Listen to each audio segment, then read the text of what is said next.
muri waruguru yacu umugabo umwe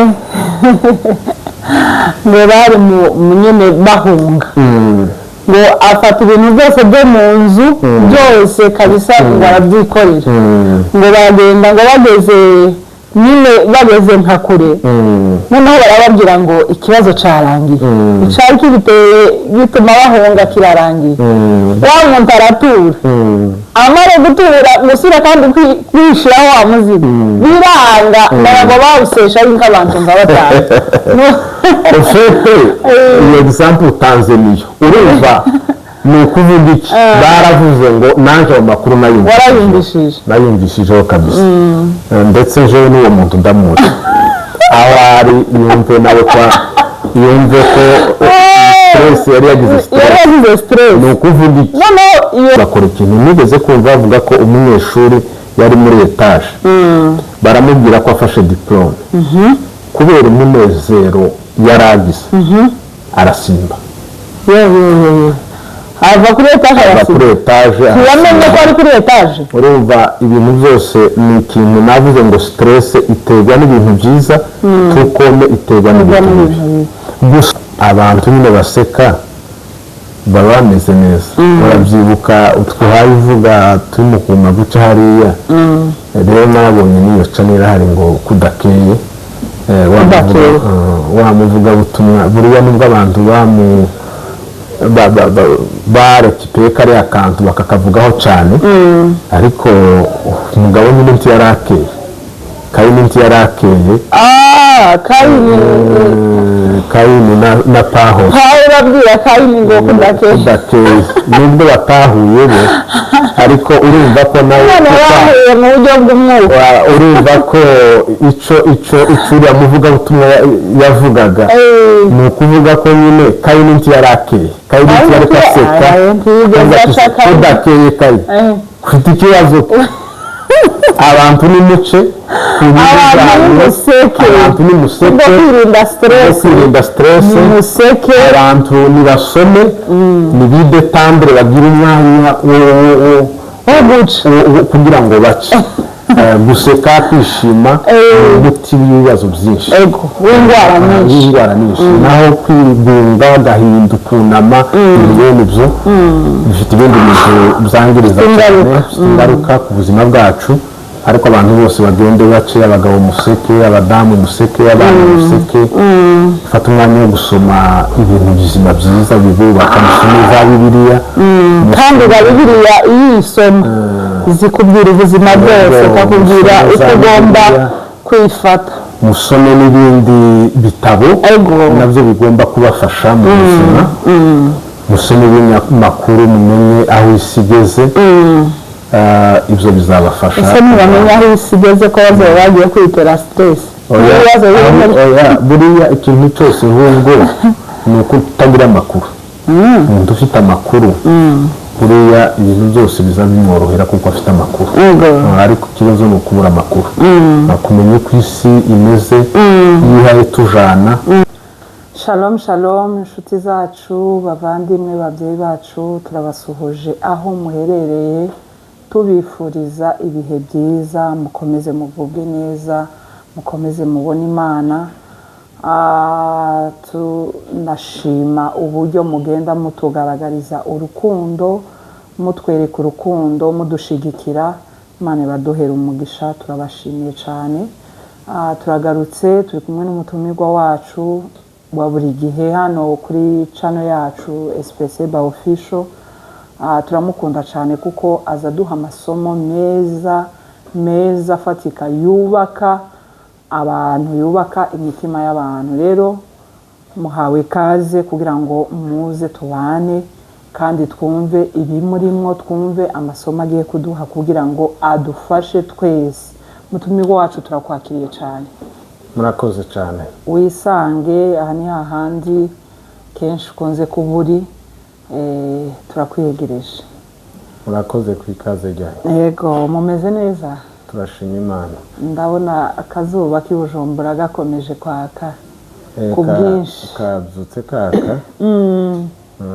katse kare uyu munsi urebye katse kare ariko se aka hano siko gatura niko gatura gusa nko muri iyi minsi hari mu kuba ukuntu ubona habaye nk'ubwijiji akabwo katama kabyuka kaka kare ariko uyu munsi ndabona katereye umuzindu nako kazindutse kabisa yego kazindutse kandi iyo kazindutse icuya kiza gikabya naco kuba cinshi ubushuhe niko bumeze hano buri hejuru cyane ariko nyine buriya abantu ntaho batakwiyadapta ahantu hose nk'umuntu utuye hano i Bujumbura kumujana ruguru byomugora cyane kubera imbeho ya ruguru kubera ko yamenyereye ahantu hicuye rero urakaza rwose turagushimiye ko wongeye kandi kutwitaba hanyuma uyu munsi dufite topike ivuga ngo stress ni iki dushaka kumenya stress kuko abantu benshi usanga bavuga ngo mfite stress umuntu yanteye stress wakora ku muntu ukera umuteye stress mu bantu novuga ko ni terme abantu benshi bakoresha wenda harimo na bamwe bayikoresha batazi ngo niki uyu munsi rero nico catuzanye kugira ngo tuvuge kuri stress twazanye umutumirwa wacu psychologue ayo niyo masomo yize nibyo yigiye rero uyu munsi tuje kuganira kuri stress hanyuma umutumirwa wacu turashaka kugira ubumenyi kuri stress turashaka kumenya ngo stress ni iki kuko umuntu wese uhura nawe akakubwira ngo mfite stress wahura n'undi ngo uyu yanteye stress ni ukuvuga stress iravugwa cyane nigeze no kumva umukozi w'Imana avuga ngo Paulo yanze gushaka ngo kubera ko ngo yabonaga ngo umugore ngo azomutera Teresi ni ukuvuga ngo abasaza abakecuru ugwaruka abantu batoya bose bavuga stress rero uyu munsi turakuzanye kugira ngo udufashe tubashe kumenya stress ngo niki karibu cyane murakoze cyane turabashimiye kuri channel yanyu Espace Bar Official ku cyizere mukomeje kutugirira kugira ngo dukomeze tuganire yego kandi muri ibi biganiro nzi ko hari icyo abaza gukurikirana bakuramo yego turi abana batoya hari ibintu wumvaga abana tukana kumva ko bamubwira ngo imbécile ku rugero barabikoraga n'ibindi abavuga ngo idiot debile abantu bakabikoresha uko nk'ibitutsi kandi nyine ni ibitutsi si byiza urinze ubwira umuntu ko ari imbécile ariko ntibari bazi icyo bisobanura we imbécile nk'ibyo ukumva umuntu avuze gutyo uri imbécile ariko noneho tumaze kugera muri aya masomo twaje gusanga ni ibibazo abantu baba bafite baba bavutse nyine hari ingorane bafite mu bwenge budakwiye noneho izo ni kategori z'abo bantu n'amazina buriya umuntu hari icyo bita ngo ni quotient intellectuel ni ukuvuga ngo ni ikintu n'ubwenge bashobora kugerageza gupima hari teste bakoresha bakamenya ngo uyu muntu ubwenge bwiwe buri kuri iki gipimo kuri level runaka hanyuma rero na stress nuko stress abantu barayikoresha mu buzima urumvaga ko n'uwo muvugabutumwa ibyo yavuze nibyo yaravuze ati Paulo yanze gushaka kubera ko abagore batera stress ariko dusaba abantu bose kuba nta wabangamira undi kugira ngo amutere stress abadamu babyumve abantu ntibabangamirane kugira ngo abagabo babyumve abana babyumve ntihagire umuntu ushobora gutera undi stress ni ukuvuga iki stress rero mu magambo atari maremare ni ubuzima tubamo bwa minsi yose ni ubuzima stress fait partie de notre vie au quotidien. Ariko wenda kugira ngo mbisobanure abantu bazakurikirana baje kumva ni ukuvuga ngo stress ni reaction ya organisme ibihawe demande yo kugira ngo uje kwiyadapta kuri situation nouvelle. Hari ikintu kibaye kidasanzwe cyiza cyangwa kibi.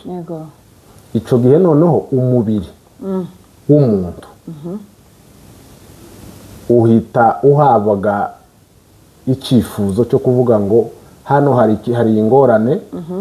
egeranya imbaraga zawe kugira ngo ubashe kwiyadapta kuri situation. Imbaraga wegeranya nizi z'umubiri cyangwa n'imbaraga zaba ari iz'umubiri zaba ari izo mu bwenge. Ni ukuvuga ngo iyo habayeho ikintu kigutera stress, navuze ngo stress iterwa n'ikintu cyiza, iterwa n'ikintu kibi. Burya stress iterwa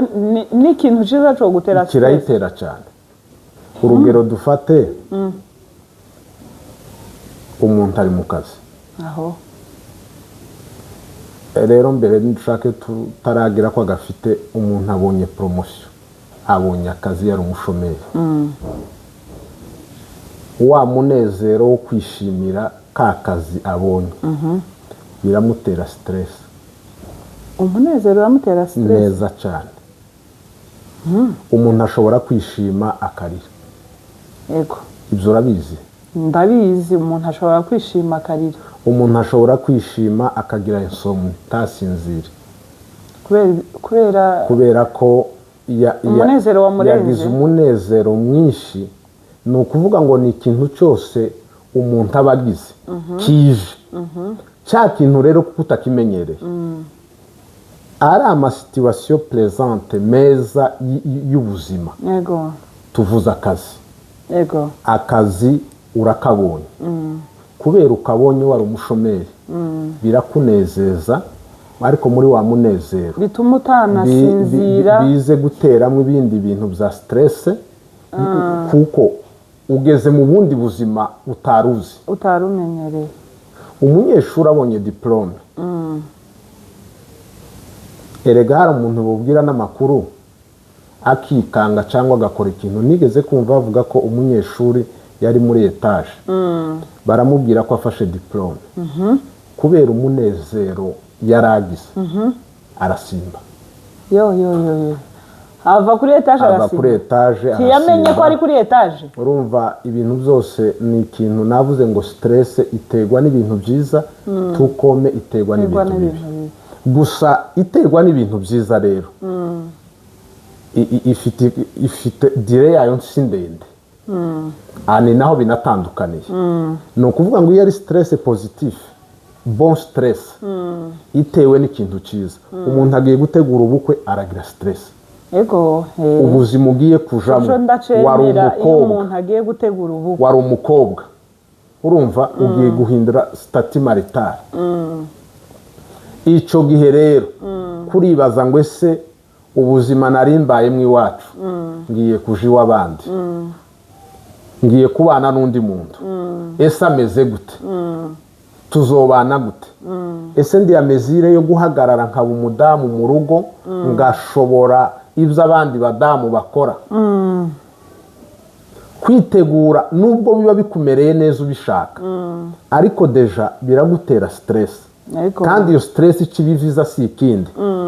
iraviza la tension. Ni ukugira ngo ube maso cyane, unakore cyane performance. Nimba ari umunyeshuri yige cyane, nimba ari akazi nako agakore neza, kugira ngo aze noneho kuba yashimwa n'umukoresha wiwe. Icyo gihe nabyo bizatera stress. Kandi ari ibintu byiza. Ariko ga noneho n'ibindi bibi. Ubundi umuntu wese hari icyo abapsikologe baza bavuga gutegura umuntu n'amakuru meza, ureka amabi. Ni ngombwa ko umuntu babanza kumutegura kugira ngo yakire. N'amakuru mabi bisaba kuyategura. Information choquante ariko ikaza mu buryo buri brisk. Umuntu abuze umuntu, wamumubwira ngo nakarapfuye, uwo muntu ashobora Ashobora kugira crise gupfa. cardiaque nawe ubwiwe agapfa akikanga agapfa ariko hariho uburyo ibintu baza bita ngo mu mafigure de style abantu bize igifaransa hari style bita ngo ni euphémisme qui consiste à adoucir réalité pénible cyangwa se réalité choquante ibo bashobora kubivuga mu buryo bwa figure de style bakavuga ngo tel nous a quitté tel n'est plus wowe babwiye urabanza utekereze ya message irimo ka code ese bavuze iki kurabyumva ko bavuze ngo icyo bavuze yadusize niki bashatse kuvuga qu'est-ce on veut dire wa mwanya rero ukuri kugenda ubitekereza nawe kuragenda wibwira ngo ese uko bavuze gutya niki bashatse kuvuga urugero umuntu yoba amaze gupfa ariko kubera ko mudashaka ko hari abandi nabo baza kubigiriramwo ingorane wamaze kumenya ko umuntu yapfuye ariko ugategura abantu ukababwira ati nakararenze ari muri koma mwobyumva ko yarangije timwikange wa muntu ukugabanyije wa muvuduko wajya amakuru mabi yari kugira agatuma nawe yo mukanga akagira crise umutima ugahagarara umuntu akaba arapfuye ariko ico gihe byokorwa mu gihe umuntu yaragwaye none se umuntu agiye agahura na accident wose kandi ibyo biroroshe umuntu agize accident kurumva ahise apfa ugiye kubwira umuntu mubwire ngo runaka yakoze accident ari muri koma buriya kuramutegura wa mwanya abanza gufata impanuka ariko gakumva ko umuntu byibuze aracahari ariko nuza ubwira umuntu gutyo ukamubwira ngo nakarapfuye yego biravana cya kintu cyo tuvugaho cya resilience uko kiba cubakitse muri wewe hari ugerageza kuresista kandi n'abandi bataresista nicyo gituma rero gusa aho bigiye bitandukanira icontera stress tibisobanura ko necessairement nawe aricyo cyo gutera stress kandi kiguteye stress nawe tibisobanura ko twese ariko igomba kuba ari imwe urabyumva ariko stress ni ubuzima twisangamwo ku bintu byiza ariko iyo ari ibintu byiza noneho tubitindamo iyo ari ibintu byiza ya stress dire yayo ni très courte kandi icyo ubihaye ishaka ni ukugira ngo ukore cyane itume ugira attention ugiye gutegura ubukwe hari ibisabwa amapreparatife ibyo byose rero bigatuma ubukwe buzaba bwiza kuko bwateguwe nimba tutagize stress ubukwe butaduteye stress ni ukuvuga ngo ba bantu bahe bagira ya mapreparatife urubanza ruzoba rubi kuko bataruteguye muri kwa kurutegura rero ibyo bibateye stress bikabatera stress urabyumva ariko noneho tuvuge ikintu kibi urabyumva ikintu kibi iyo uhuye naco urabyumva kiragutera stress iya stress ga noneho ikaza ifite imbaraga ziri hejuru kandi kagutindaho mbese ikintu kibi kikagutindaho nyine kuko cyo kiba cyaje kikubabaza icyiza kiragutera stress ari kuri positive ituma utegura neza nimba ari umunyeshuri akiga neza nimba ari akazi ubonye bijya navuze byo gutegura umuntu ari nk'umushomeri abonye akazi uwo mubwira ku rugero tese nk'ubu uronsa akazi wumva wobyifatamwo gute wowe umuhamuganiriza muri bene ubwo buryo kuko uwo wamuteguye nyuma ukamubwira ati akazi kabonetse cagihe arabyakira bitamugoye nko kwamubwira ngo wabonye akazi ese gutsindwa wobyitwaramwo gute niyo stress nziza nayo isaba gutegura ko mpanga mu kintu ciza nta kintu kidasaba gutegura ubwiye ko umunyeshuri baramubwiye ari mu nzu muri etage ko afashe diplome ibyishimo byinshi yaragize bituma atakaza control ubundi ni amakuru abaje brusquement atuma dutakaza control stress ikigira ni ukugutakariza ya control ya equilibre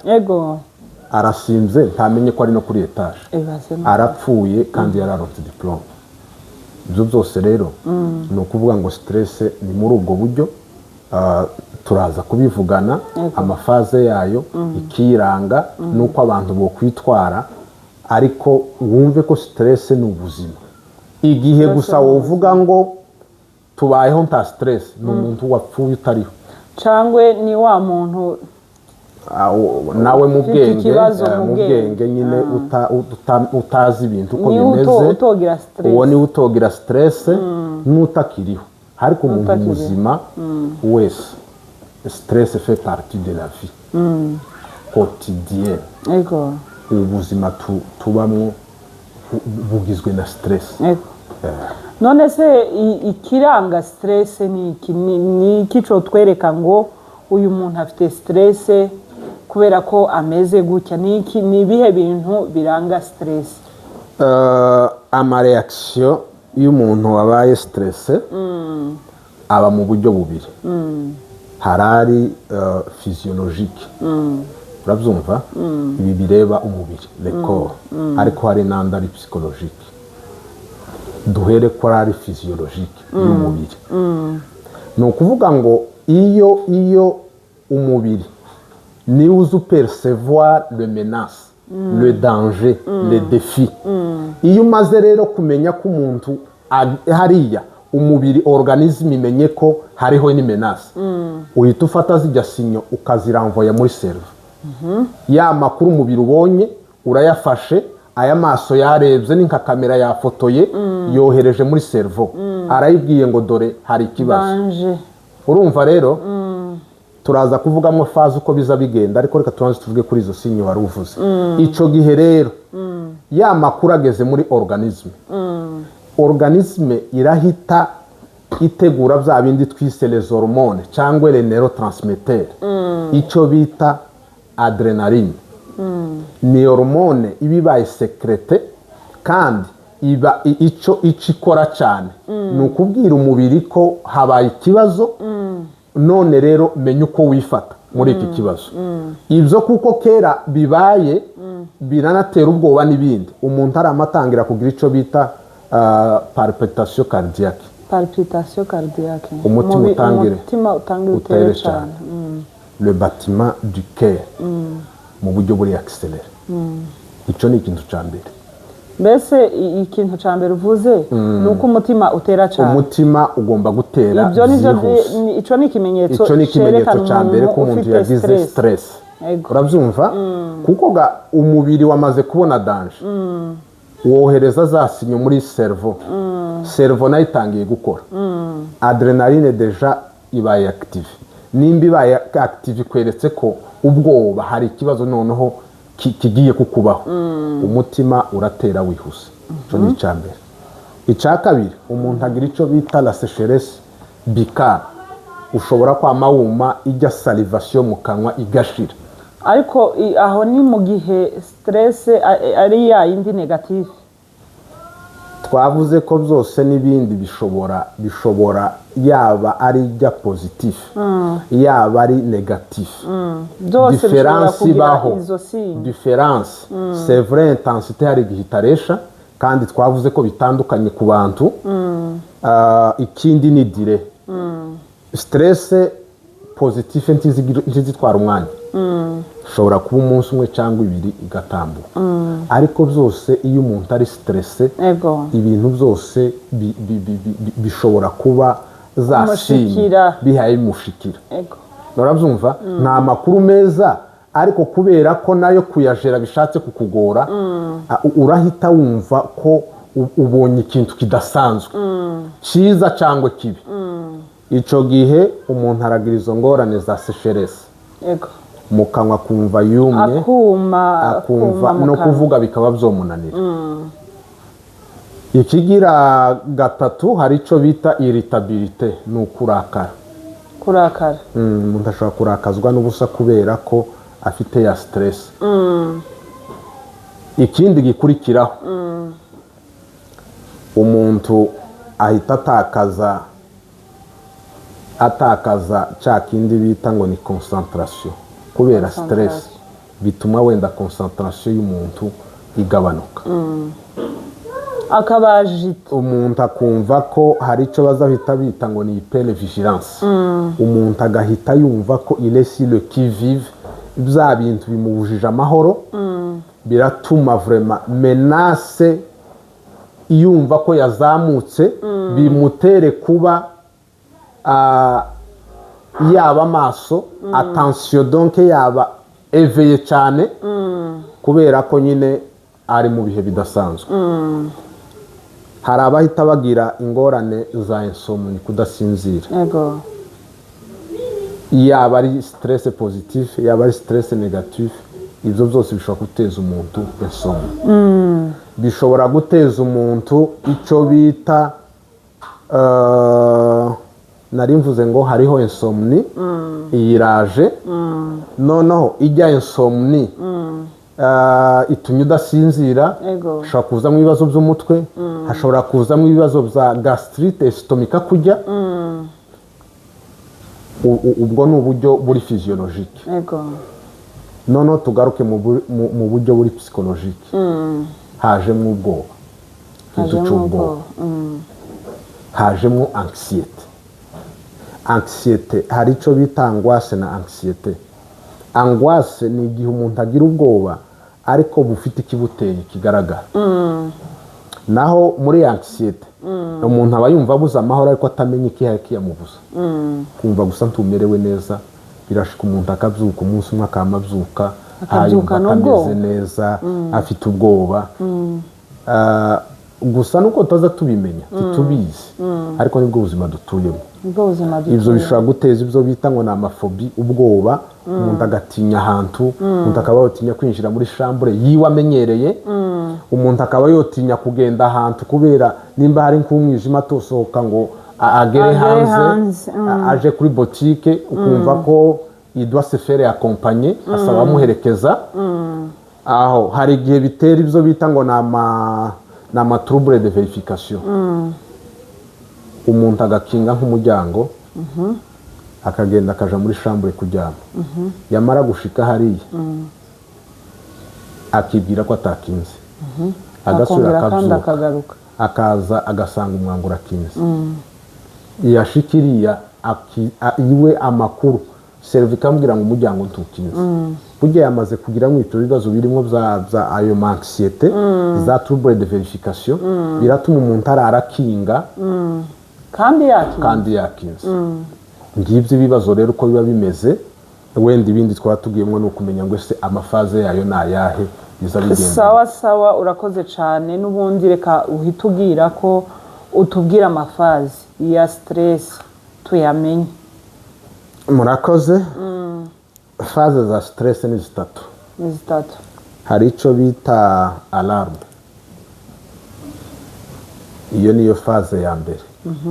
alarme cyangwa reveil ni ukuvuga iki umuntu ashobora kuba umunyeshuri aho ushaka kubyuka ngo aje gusoma kubera ko azoba afite ibitotsi byinshi biratuma ashiramo reveil alarme isaha muri telefone imubyutse kurabyumva rero faze ya mbere rero nayo muri stress ni alarme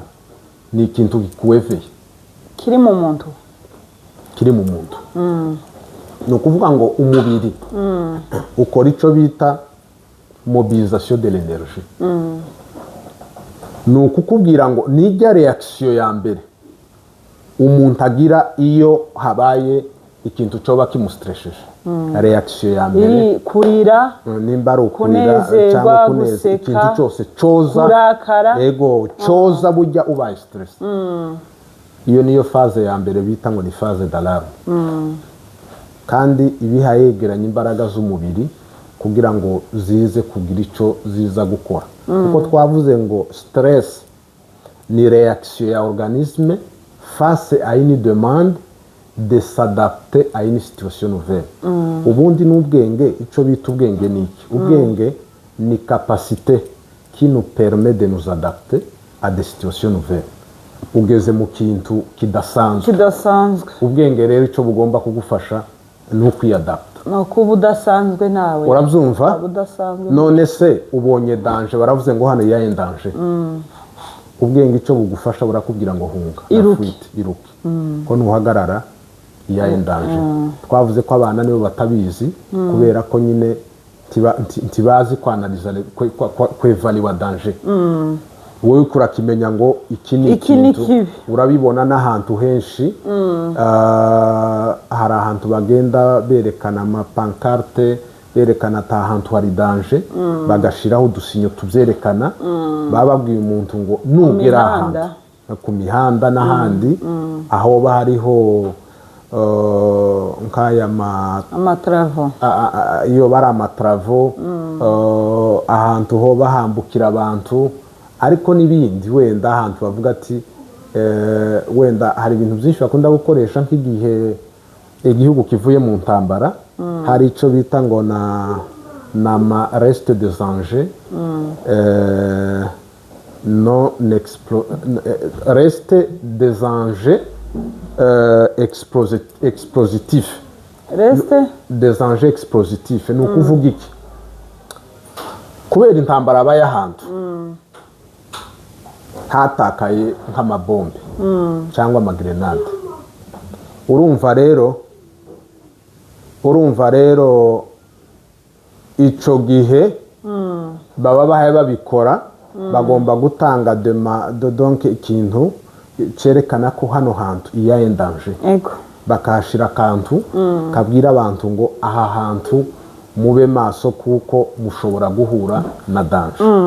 rero wa mubiri rero ku mwanya wa mbere organisme imaze kubona ijya menase itumye umuntu atangira kumobiriza ijya energy ija kumufasha guhangana n'ikibazo iyo niyo faze ya mbere ni faze bavuga ngo ni faze d'alarme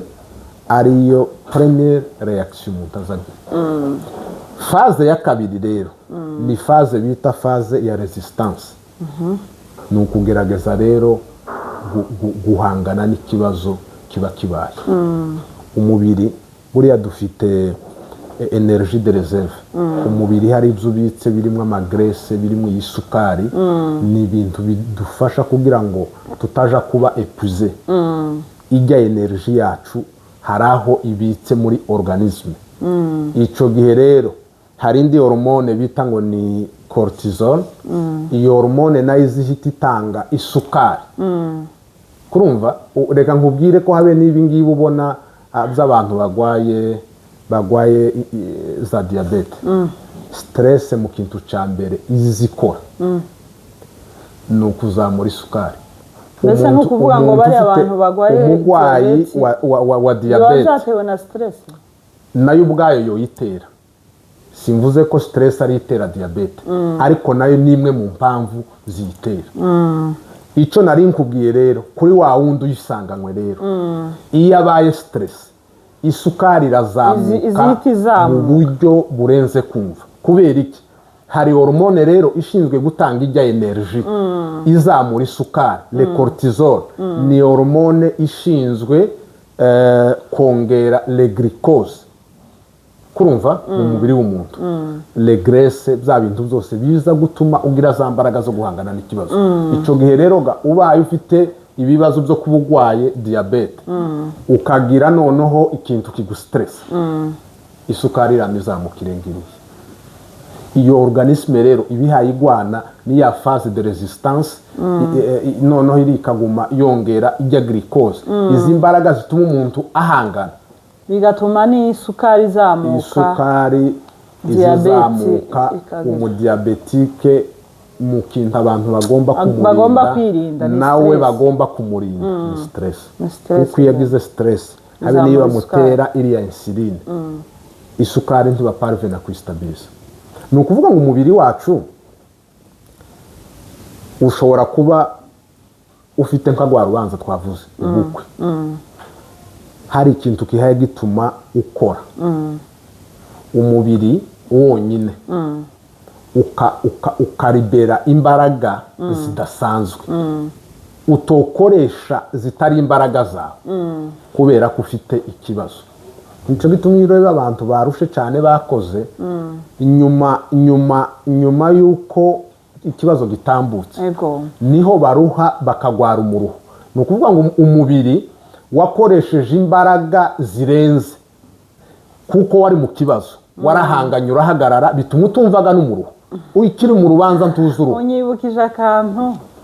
hari umuntu wavuze ngo iriya ruguru iwacu ngo umugabo umwe ngo bari mu nyine bahunga ngo afata ibintu byose byo mu nzu byose kabisa ngo arabyikorera ngo baragenda ngo bageze nka kure noneho barababwira ngo ikibazo cyarangiye icari kibiteye gituma bahunga kirarangiye. Wa muntu aratura amare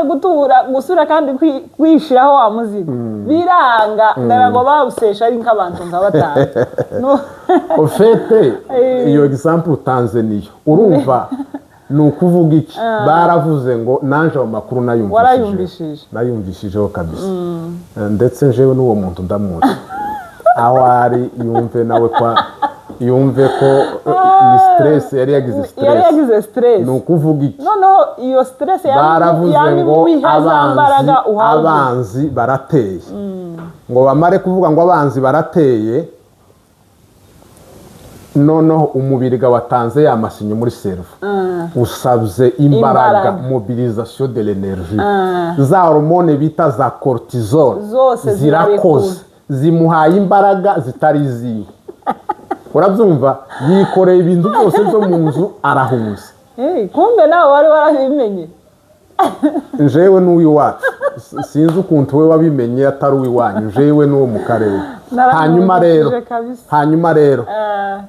baragiye bahunze iyo bashitse abantu uti na amahoro bikanze ntabanze. Umugabo byabinta ati muhamagara bo kuntwaza. Kurabyumva ni ukuvuga iki? Stress ishobora ikibihaye ikora ya phase de resistance tiwumva ko turimo rero iraguha zambara zitari izawe. Iyo uhaye ukora hari ikintu kiguteye stress wumva ko ugomba kukirangiza ukagitunganya umubiri rero uba wabashe kuguheza imbaraga zituma resista ku kibazo. Yego ico gihe uyigize Imana rero ntikigumega gukomeza uragwana ugatsinda. Ariko iyo gikomeje rero wa mubiri warekuye isukari warekuye graisse haba winjiye muco bita ngo ni phase d'épuisement, no gushira ku imbaraga.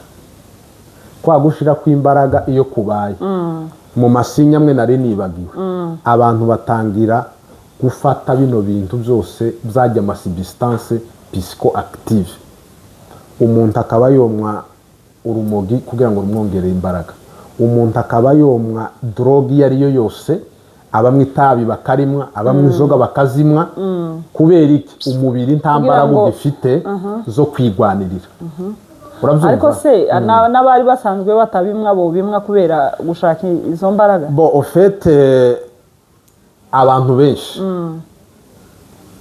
bano hari abamwe nyine bitewe ni sinzi nimba ari iyo nyota baba bafite impamvu zaba ari nyinshi, ariko hari n'abandi babitegwa n'ibihe baba bari. Yego umuntu ashobora kubabara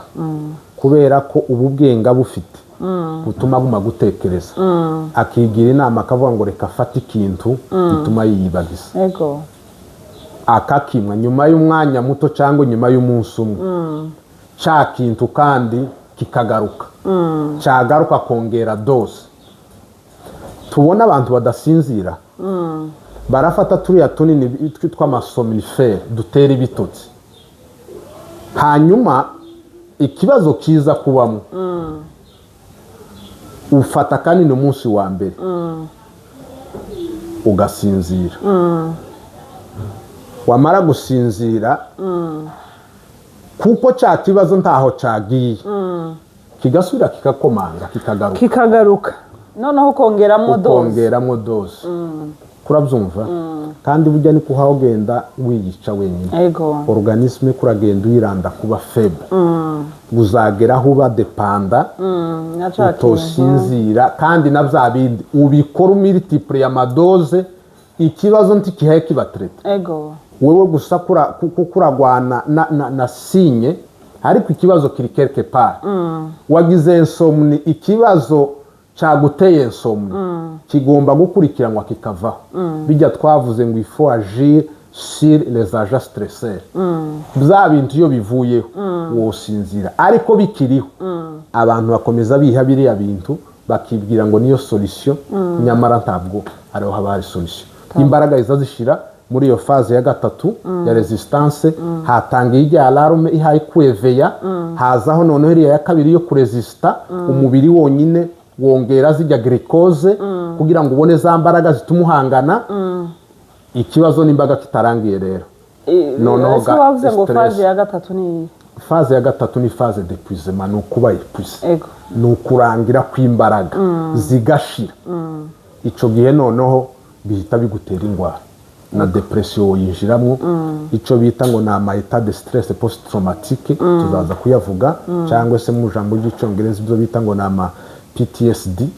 ico gihe noneho umubiri tambaraga ubugifite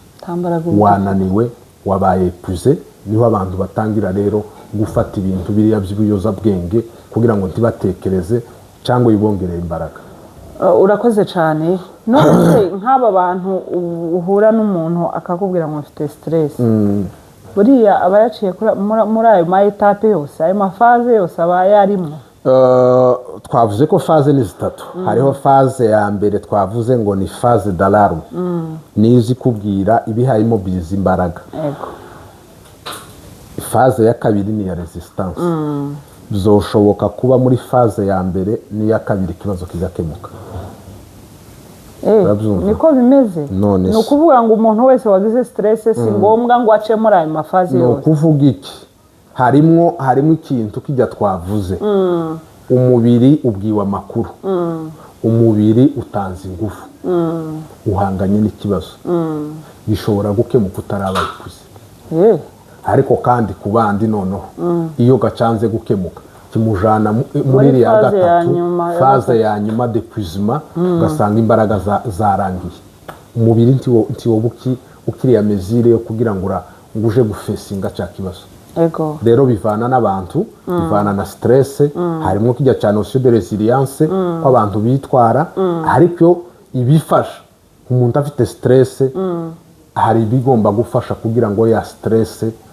ibitagera ku rwego yahinduka ingwara kuko n'ubuzima urakoze cyane n'ubundi reka tubyinjiremo niki cyofasha umuntu kugira ngo ntinjire muri stress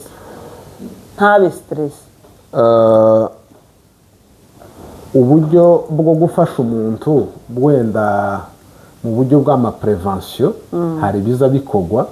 ariko kandi biragoye ko kwamuvuga ngo umuntu yobaho nta kintu kimustress afite ubwenge ari umuntu ubona ibigenda n'ibitagenda ariko none reka tuvuge igihe umuntu agize ikibazo cyo mutera yamaze kwinjira muri stress ari muri stress ariko ni mu bijanye na biriya bintu bya prevention bimwe ni ibituhaye tuvuga stress woyitegwa n'umugabo woyitegwa n'umugore woyitegwa n'umwana ugize umwana w'ikirara birashoboka ko yobatera stress ugize umugabo utakubaniye neza yo gutera stress ufite umugore utakubaniye neza Pawulo gani nico yavuze yaravuze ngo umugabo wubatse ushatse afite devoir zibiri hari ukunezeza Imana no kunezeza umugore kuko n'umugore afite nawe zarazifite nyine none yo aravugaga ati kugira ngo umuntu akorere Imana neza nuko areka gushaka ni nako yari kwavuga ngo umuntu iyo ahamagawe kuba umusirikare wa Kristo kurumva akwiriye kwirinda kuba yakorera uwundi muntu kuko iyo akoreye ujya wamuhamagaye agasubira agakorera uwundi ntabwo yaba akinejeje ujya wamuhamagaye ni ukuvuga iki Pawulo wenda yumvaga ko nyine umugore nimba azoza aja mu ivugabutumwa Pawulo uzi ko ari umugabo aza gumanuka gutarama ahantu umwaka ugashira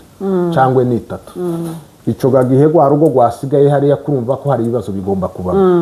ico gihe yaravuze ngo kuba bishoboye bibashaka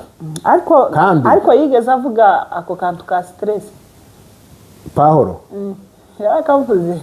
bo si uko wenda ntiyavuze stress ariko icyo yavuze gusa nuko yavuze ko umugabo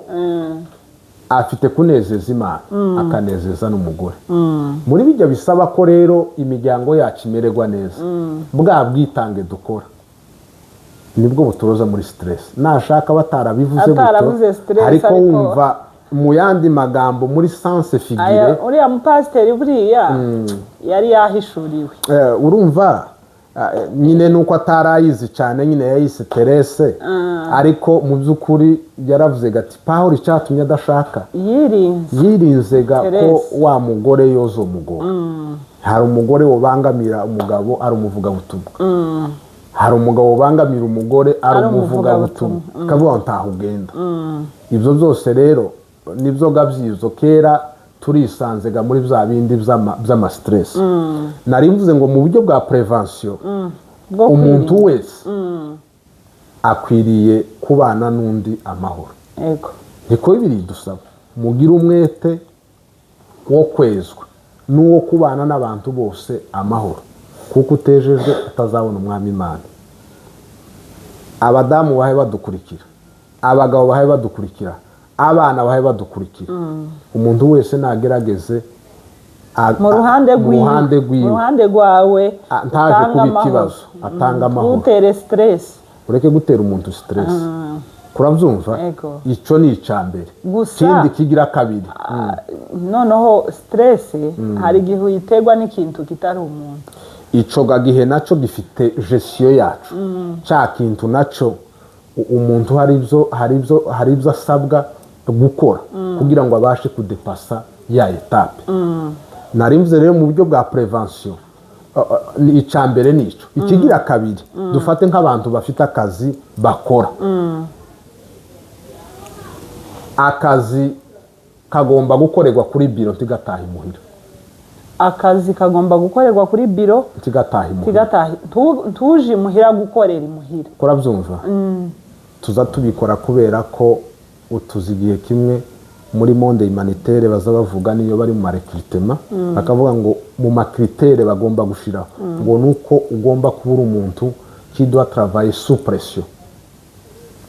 bashobora kugusaba raporo hari igihe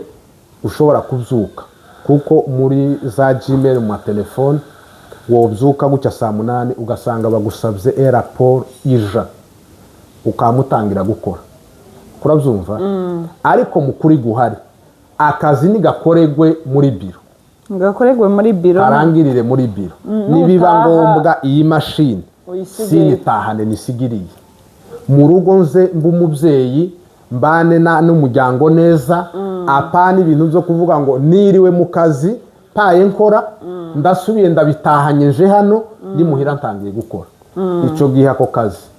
uhaye ukwega kameze gutyo kazogutera stress ubuzima tubamo iyo twirirwa iriye umuntu nimba ari umuganga karavura ku bitaro ariko nashika imuhira ntagomba gukomeza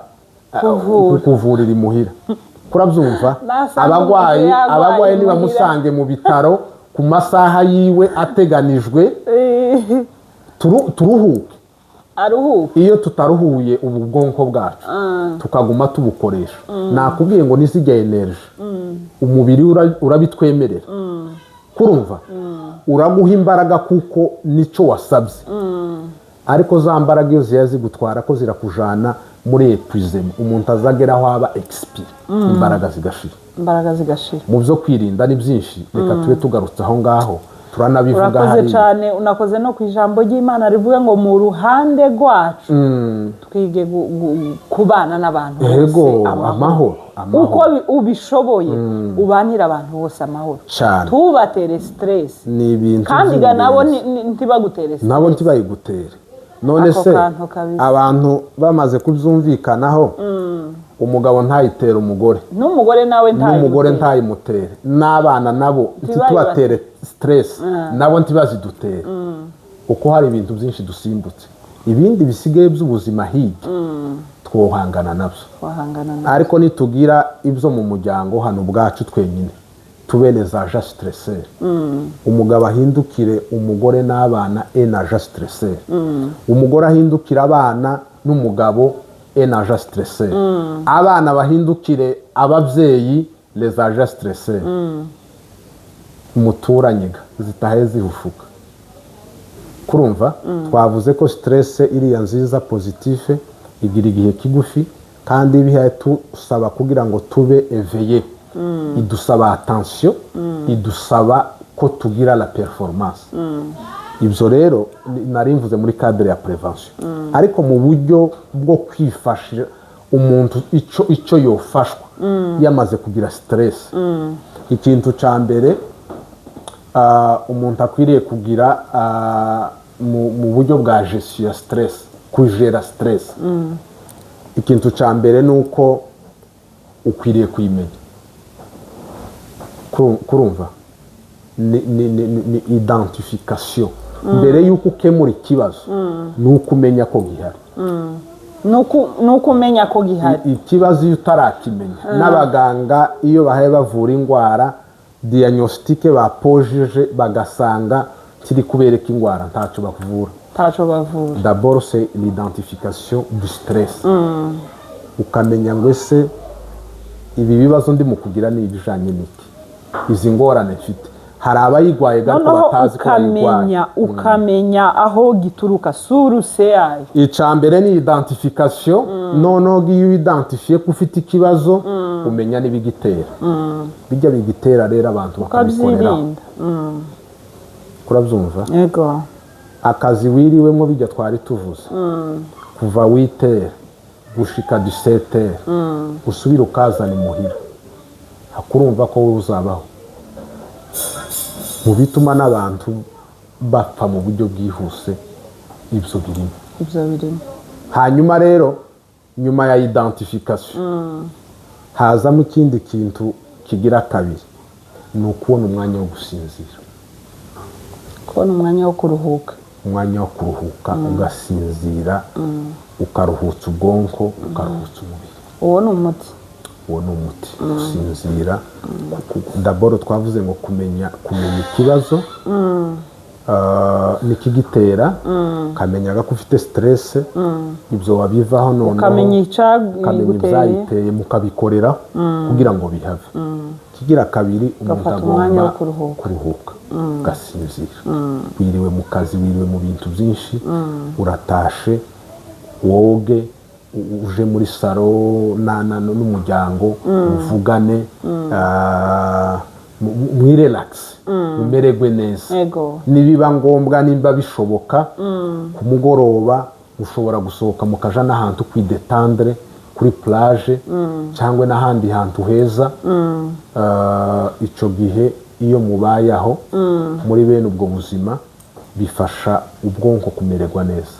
n'umubiri kumererwa neza ikindi gikurikiraho nyuma yo kuruhuka haza alimentation variée et équilibrée ibiryo byiza kandi nabyo bitandukanye ibiryo bifite ibintu byinshi bivura kurabyumva tutarinze tuja no mu miti ibiryo buriya ni imiti hanyuma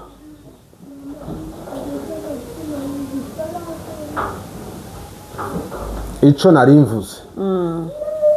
alimentation variée et équilibrée nayo irafasha kurabyumva cya gihe abantu baba bahaye bakora ibyo ngibyo hari izindi hormone bita ngo ni endorphine izo hormone rero ni hormone zishinzwe kwekilibura les troubles de l'humeur ubuzima bwacu kuba butagira ikibazo ikigira kane ni activité sportive agasiporo ni ugukora siporo iyo umuntu akakora siporo bituma umubiri ukora neza kurumva umubiri ukora neza ukidetandre amaraso akagenda neza akagera iyo agomba kugenda oxygene zikagera aho zigomba kugera kaga siporo kagatuma widetandre bya bintu byinshi wari ufite bikaba ko birasohoka ko birava ni ukuvuga ngo umuntu nimba afite stress nakore siporo siporo nayo iri très conseillé iravura siporo ni nziza ubuzima bwacu bukeneye siporo dufata urugero rw'abantu bakora utuzi ariko tudasaba imbaraga ariko dusaba gutekereza cyane birirwa ku mamashini ni ukuvuga ngo bajya usanga bafite ikibazo cy'uko mu bwenge niho barusha ariko umubiri yanswa nta kintu wakoze kandi igihe habayeho iyo desekilibre umubiri uracyafite imbaraga ariko mu bwenge ararusha wa muntu rero biramusaba ko akora siporo umubiri nawe ukore icyo gihe haboneka ekilibre siporo nayo irakenewe yego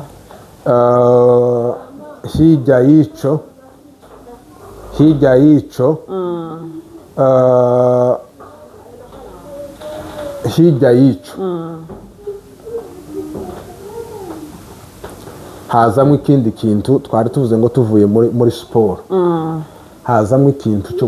guseka ni umuti kwishima guseka ni umuti guseka kumererwa neza ugaseka ibyo nabyo birafasha gusoma ibitabo ibitabo ibitabo ibyo ari byo byose usome bibiliya buhaye usome kurumva ni umuti uve muri bibiliya usome n'ibindi bitabo umunyeshuri asome usome amajuru biriya nabyo ni umuti kumva hirya y'ibyo hari icyo bita relaxation biriya bintu umuntu ashobora gukora birimo meditation kuba yagenda ahantu akicara agafata umwanya wo gutekereza agatuza bituma agira controle y'ubuzima bwe urabyumva ibyo ni ibintu nabyo biza biba hari ikindi bita ngo ni socialisation ni ukuvuga ko umuntu kuko aba muri sosiyete wa muntu akwiriye kuba amenya ko ibibazo afite n'abandi bahura nabyo ibibazo ni rusange ukabyumva ko atari igitangaza cyawe ukabifata ko biri normal kuko uvuga ngo n'abandi nabo bagenda bahura nabyo kurabyumva icyo gihe nabyo biza bikorwa bigatuma noneho umuntu agira controle y'ubuzima bwiwe icyanyuma c'est demander de l'aide igihe bidashobotse muri ibi tuvuze icyo gihe rero bisaba noneho abaprofessionnel de santé bagomba kugufasha kandi mu bagomba kugufasha mbere yuko tugera no ku baganga umuntu mu buzima akwiriye kuba afite un ami confidentiel umuntu wese nashaka inshuti yiwe azabwira icyamunejeje azabwira n'icyamubabaje ariko se ku muririmbyi yaririmbye mu inshuti zo mu isi ntakigenda inshuti imwe ngo ni Yesu none se ya nshuti yawe ugiye kuyibwira ibintu yarangiza nayo ikabita hanze ko yo biguteye stress kurenza ofete inshuti nyine niko zimeze hariho mbi ariko kandi hariho na nziza siko kwama tuvuga gutyo ubu ni umuririmbyi yararirimbye kandi ibyo yaririmbye simvuze ko yabeshe ariko kandi muri bimwe bitera abantu kutagira confiance ku bandi ibyo nabyo birimo zijya stress umuntu aba asigaye afite icyo bita noneho tendance iri pessimiste kubona ko ibintu byose ari bibi kubona ko abantu bose ari babi akaba considera ko nta muntu muzima uriho wo mufasha. Izo nazo ni ingorane zimwe ziri mu bantu bagizweho ingaruka n'ibyo bintu by'amastress. Bituma muri wewe hazamo cya kintu amaremoro, kwiyagiriza ibintu nawe ubwawe, wenda wovuga ati ibi nanje mfitemo part de responsabilité runaka, niwe wabiteye gutya, wagize gutya. Ariko mu buzima ntabwo umuntu agomba kubura inshuti, ntabwo agomba kubura inshuti. Afite inshuti kandi na Yesu niyo nshuti ikomeye kurenza. Yibwire, mubwire nta kibazo. Ariko no mu bantu basanzwe, n'uwo wizeye ubwira ibibazo byawe, no mu bantu basanzwe. Hirya y'icyo nakurikiye umunsi umwe umupasiteri avuga akantu nje ndakumva cyane. Aravuga ngo agire umwana wiwe kubera uko kutizera abantu, ngo iyo afite ikintu kijyahaye yumva coba cyamubabaje cyangwa cyamunejeje ariko adashaka kubwira abandi, ngo azagenda ahantu ngo akimba agacukura ahantu wa mwana ngo yarangiza akavuga ari ibyamunejeje n'ibyamubabaje, yarangiza agasubira akahaplanira, akagenda akavuga ati aha niho mbishize, nta wundi ubyumvishije ariko bivuyemo. Kwidesharja, gukurayo bya bintu byose, kuko nta kitatera amarangamutima niko twavuze, kandi ayo marangamutima ni mabi. Nugira ikintu cyiza cyakumereye neza, il faut avoir un ami confidentiel. Ugomba kubwira cya kibazo ukamupartaja ikintu cyiza wabonye n'ikibi cyakubabaje. Nous devons avoir des personnes confidentielles. Tidufate ko abantu bose ari babi, abantu bose ntabwo ari babi. Hariho abantu beza, tukome hariho abantu babi. Ce qui reste c'est à nous de choisir. Inshuti uzuyimenya, nutari inshuti nayo uzuyimenya. Ushobora kwibesha ku muntu ntari kumubwiye ibanga ejo ukumva arishize hasi hanze, uramukura muri za nshuti. Ariko inshuti zirahari. Iyo abantu babanye neza, ndatekereza ko inshuti ya mbere ni umugabo cyangwa umudamu cyangwa abana. Ibyo byose biza bigenda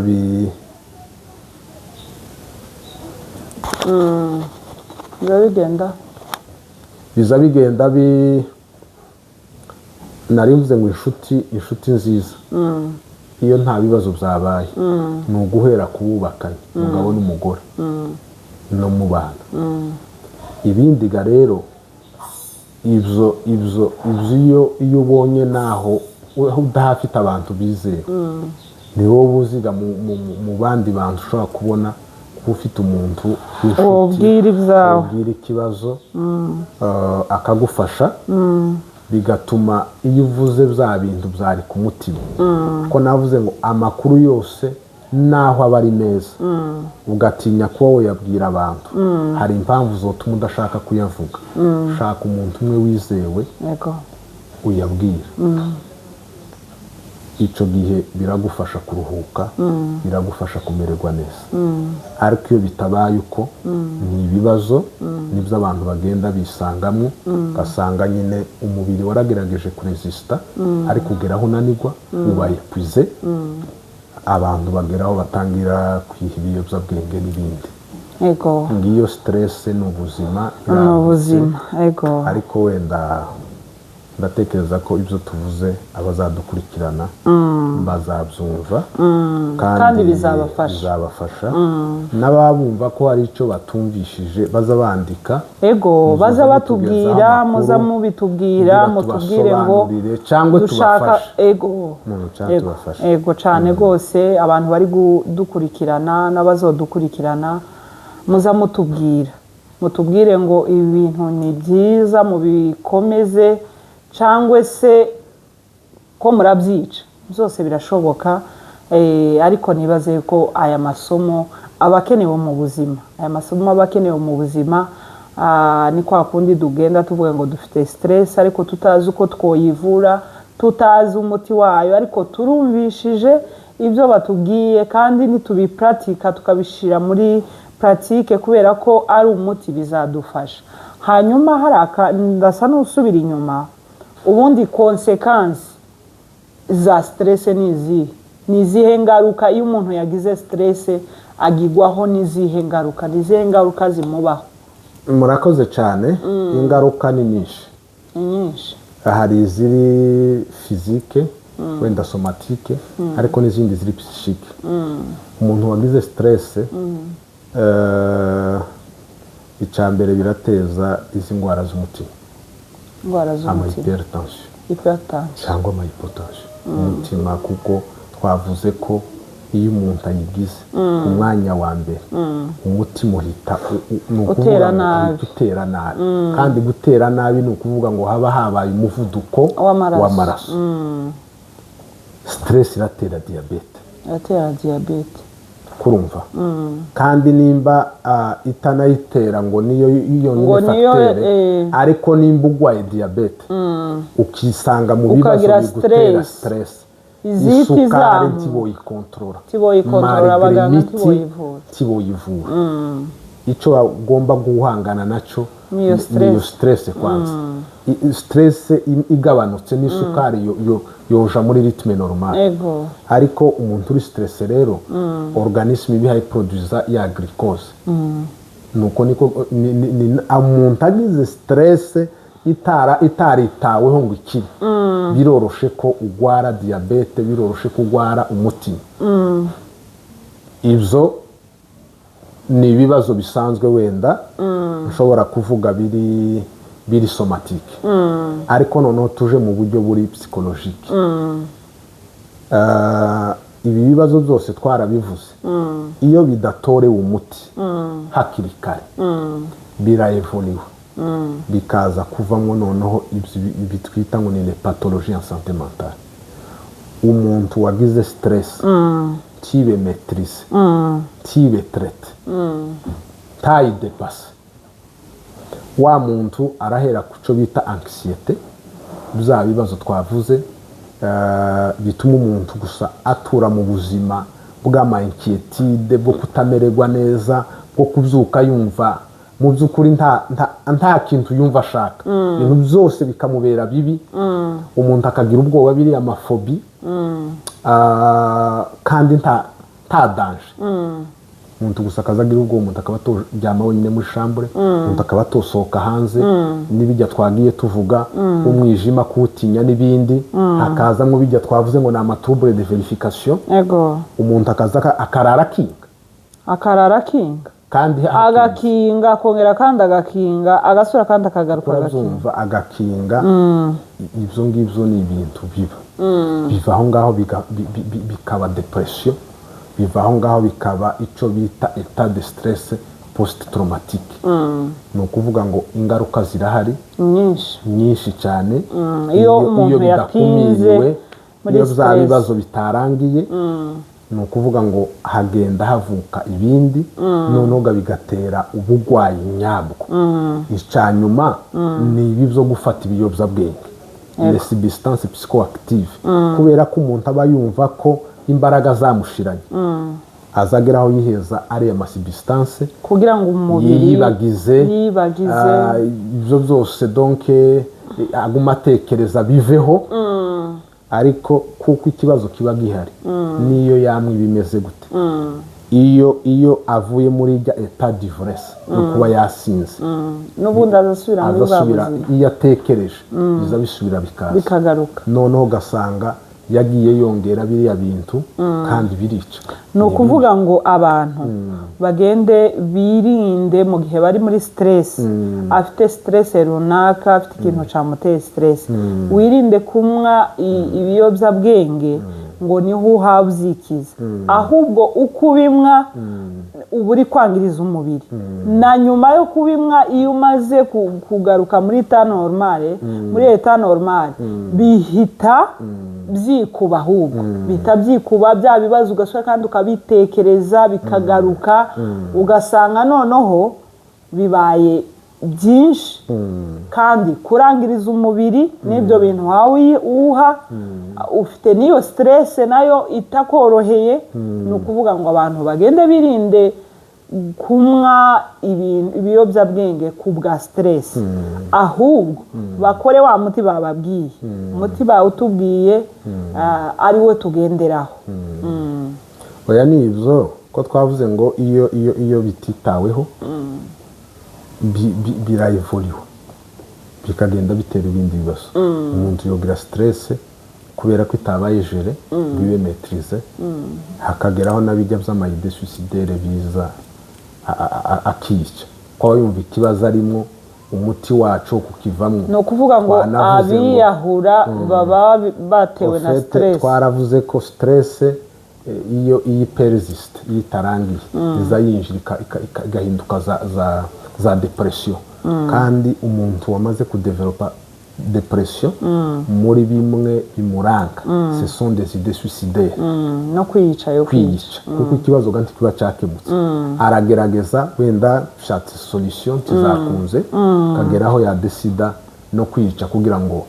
abeho kuko ari gihe bavuga ati njewe isi yananze ibibazo mfite seule solution no kubivaho kandi ico gihe nyine abayikize stress abayikize ariko abakoze gica kwiyica kwiyica bazatubwira ngo nicaha ariko kandi ico narimvuze ubuzima bwacu ico nshaka kubwira abantu bahe baca muri stress nibumve ko ça fait partie de la vie n'ubuzima busanzwe kandi ikintu uhahura naco none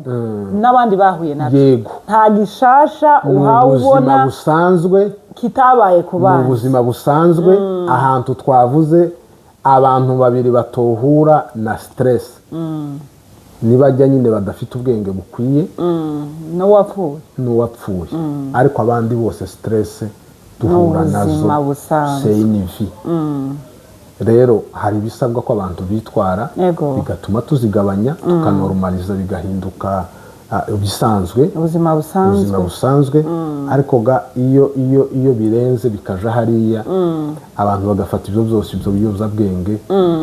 nabyo bibakonduza noneho muri ya masuicide n'ibindi rero abantu bari kunyura muri ibyo twese turabinyuramo ariko nimwumve ko ni ubuzima ariko hari uko twitwara tukagerageza kuronka equilibre nubwo tutokwama tubaho tutari stress none ikibazo cyagustresheje ejo kirakemutse ejo hazoza ikindi no hirya yacu hazoje ikindi ariko niturebe mu byo dushoboye dushobora gukora kugira ngo tugabanye stress tuyijere ireke kuevoliwa no guhinduka un danger pour notre vie murakoze cyane kandi urabidusobanuriye ahama turaza kumva amakomantere y'abantu uko baza kutubwira kuko uduhaye amasomo ahagije utubwiye uburyo twagwanya stress cyangwa se twakwirinda stress ntitugireho ingaruka nyinshi vraiment turashimye cyane wakoze cyane hanyuma ico wotanga nk'isomo uko konseya kubaha bahura na stress yaba ari ziri positive kuko twumvishije ko ziri mu buryo bubiri positive na negative abantu bose wababwira iki twabivuze hafi ya byose ariko reka mbwira abantu ko igihe umuntu afite ikibazo hari abagomba kwitura nta bintu abaganga bataza bavura ubufasha nubwo igihe kimwe bavura nabo ntibikunde ko indwara zikira ariko kandi ibyo bivuze hari n'uko borohereza abantu iyo hari ibitagenda abantu ntibabikorereho umuntu akibishoboye ku giti ciwe narebe abaganga bamufasha ikindi ntibarebe abapsikologe nibareba abantu bashobora ni ukuvuga ngo nino muri Afurika nyine ibintu bigoye ariko abandi bagira abaganga bakurikirana ariko iyo bishitse rero ntitugira umuco wo kumva kuko ibitaro nico byabereyeho gufasha abantu kindi kigira kabiri abantu ntitugerageze twese tureke kuba twoza duhinduka bya bibazo bitera stress bitera indwara umuntu wese ku ruhande rwiwe ayevite kuba energy stressé mu rugo rwe muri sosiyete aho tubanye n'abantu mu matorero mu mirimo dukora aho dutuye mu mashuri n'ibindi byose umuntu wese nagerageze aheshe mugenzi we amahoro natwe muri bijya twagiye tuvuga bibitera tugerageze twikorereho ubuzima bwacu ntibwo kwama buhinduka gusa ngo ubwo wiriwe mu kazi katarangiye wumve ko utagomba kuruhuka utagomba kuryama ubuzima bwama buhinduka gusa ni akazi mashine umuntu ayituyeho ibyo nabyo tumenye ko hari ukwiyica tuba twiyangiriza ariko kandi dukunde na siporo duseke dusome ibyo ni ibintu bizadufasha ni ukuri abantu nyine baseka baba bameze neza urabyibuka utwaye uvuga turi mu kuma guca hariya rero narabonye niyo canira hari ngo kudakeye wamuvuga butumwa buriya nubwo abantu barekipeye kariya kantu bakakavugaho cyane ariko umugabo nyine ntiyarakeye Kayini ntiyarakeye Kayini na Pahoro urabwira Kayini ngo kudakeye nubwo batahuye bo ariko urumva ko nawe none bahuye mu buryo bw'umwuka urumva ko ico uriya muvuga butumwa yavugaga ni ukuvuga ko nyine Kayini ntiyarakeye Kayini ntiyari kwaseka kudakeye Kayini ufite ikibazo abantu ni muce ku nyungu zanyu abantu ni museke ubwo kwirinda stress abantu ni basome ni bidetandre bagira umwanya wo kugira ngo bace guseka kwishima ni umuti w'ibibazo byinshi w'indwara nyinshi naho kwigunga gahinda kunama ibintu bene ibyo bifite ibindi bintu byangiriza cyane bifite ingaruka ku buzima bwacu ariko abantu bose bagende bace abagabo museke abadamu museke abana museke fata umwanya wo gusoma ibintu bizima byiza bibubaka musome za Bibiliya kandi ga Bibiliya iyo uyisoma zikubwira ubuzima bwose kakubwira uko ugomba kwifata musome n'ibindi bitabo nabyo bigomba kubafasha mu buzima musome ibinyamakuru mumenye aho isi igeze ibyo bizabafasha ese ntibamenya aho isi igeze ko bazoba bagiye kwitera stress n'ibibazo biri muri buriya ikintu cyose ahubwo ni uko utagira amakuru umuntu ufite amakuru buriya ibintu byose biza bimworohera kuko afite amakuru ariko ikibazo ni ukubura amakuru kumenya uko isi imeze yihaye tujana n'ibibazo ubundi ntuhayibona nza mbigaruka iyo tuganiriye nkavuga ngo abanyafurika twe tugira ibibazo byinshi ariko kandi uko sosiyete yacu yari yubatse bizadufasha kudahura n'ibibazo byinshi ugerageje nko kureba muri za France taux de suicide zibayo abadeprime babayo vuga abantu bose baba bafite ingorane z'uko imiryango yashize abantu habaye ku munara ibibazo nk'ibyo bahura nabyo ariko tugomba gusoma tugomba kwikirativa tukamenya uko isi imeze tukamenya systeme zayo uko ihaye ikora bijya bibi tukabiyevita ibindi byiza byodufasha tukabifata ni nk'uko hasigaye abantu bose bazakurikirana ikiganiro icyo bazumva bashaka kubaza bazabandikire kuri iyi channel muzatubwire tuzabaha andi masomo cyangwa ibisobanuro cyane rwose urakoze turagushimiye cyane abantu nibaze ko twatahuye stress icyo ari cyo baduhaye amasomo ahagije kandi n'umuti urahari umuntu wese afite umuti umuntu ku giti ciwe atarinze aja mu bitaro yifitiye umuti wa muntu we utazuseka ugenda useke kugira ngo stress twumvishe ko ari ubuzima tuba dufite n'ubuzima duhorana umuntu agenda ahura n'utuntu ariko batubwiye ngo umuti ni uguseka tugende duseke duce